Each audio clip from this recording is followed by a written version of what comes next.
kancil. Kawan-kawan, hendak tahu apa kesudahan ceritanya? Dengarlah cerita saya pada hari ini yang bertajuk Sang Kancil dengan Tali Pinggang Sakti. Di dalam sebuah rimba tinggal seekor sang kancil yang cerdik lagi bijaksana. Pada suatu hari, sang kancil keluar untuk mencari makanannya. Tiba-tiba, dia ternampak sang ular yang besar sedang tidur nyenyak di bawah sebatang pokok. Aku harus berhati-hati dengan sang ular itu. Jikalau ia terjaga, habislah aku dimakannya nanti.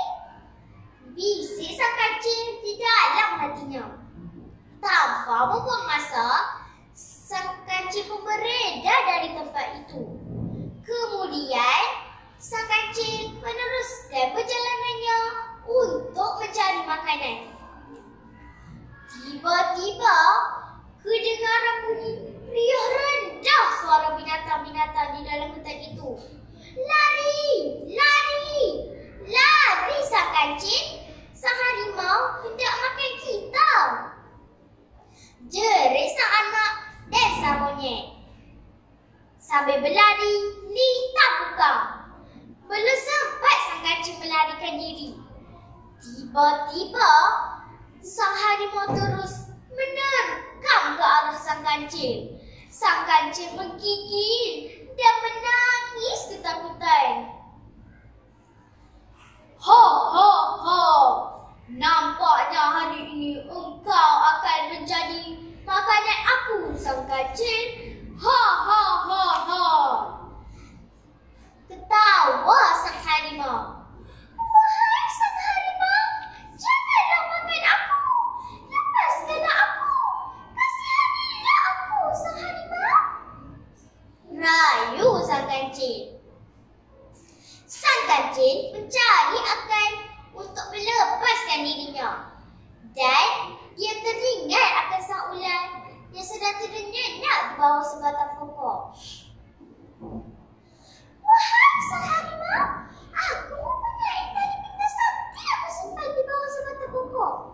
Jika kau memakannya, sudah tentu semua binatang akan tunduk dan hormat pada engkau, kata sang kancil. Apa? Tali pinggang sakti? Di manakah tali pinggang sakti itu? Tanya sang harimau. Tali pinggang sakti itu ada bersimpan di bawah sebatang pokok. Tetapi engkau mestilah lepaskan aku dahulu, kata sang kancil. Baiklah sang kancil, aku lepaskan engkau. Tapi ingat, kalau kau tipu aku, siaplah engkau. Herdik sang harimau. Sang kancil pun membawa sang harimau ke tempat sang ular yang sedang tidur tadi. Itulah tali pinggang yang kupatahkan tadi, bisik sang kancil kepada sang harimau. Tanpa membuang masa, sang harimau pun memegang badan sang ular yang sedang tidur nyenyak tadi dan menilik badan sang ular ke pinggangnya. Wah, hebat sungguh tali pinggang sakti ini. Ha, ha, ha! Sekarang akulah raja di rimba ini. Semua binatang akan takut kepada aku. Ha, ha, ha, ha! Ketawa sang harimau. Sang ular yang sedang tidur pun terjaga apabila terdengar suara sang harimau itu tadi. Apalagi sang ular berasa sangat marah lalu membelit pinggang sang harimau dengan kuat. Sang harimau menjerit minta tolong. Tolong! Tolong! Tolong! Sang harimau meronta-ronta untuk melepaskan dirinya. Cis, berani kau menipu aku, sang kancil? Siaplah kau! Marah sang harimau. pun mati daripada oleh sang ular. Selamatlah sang kancil daripada dimakan oleh sang harimau. Semua haiwan di dalam hutan itu mengucapkan terima kasih kepada sang kancil kerana sudah menyelamatkan nyawa mereka.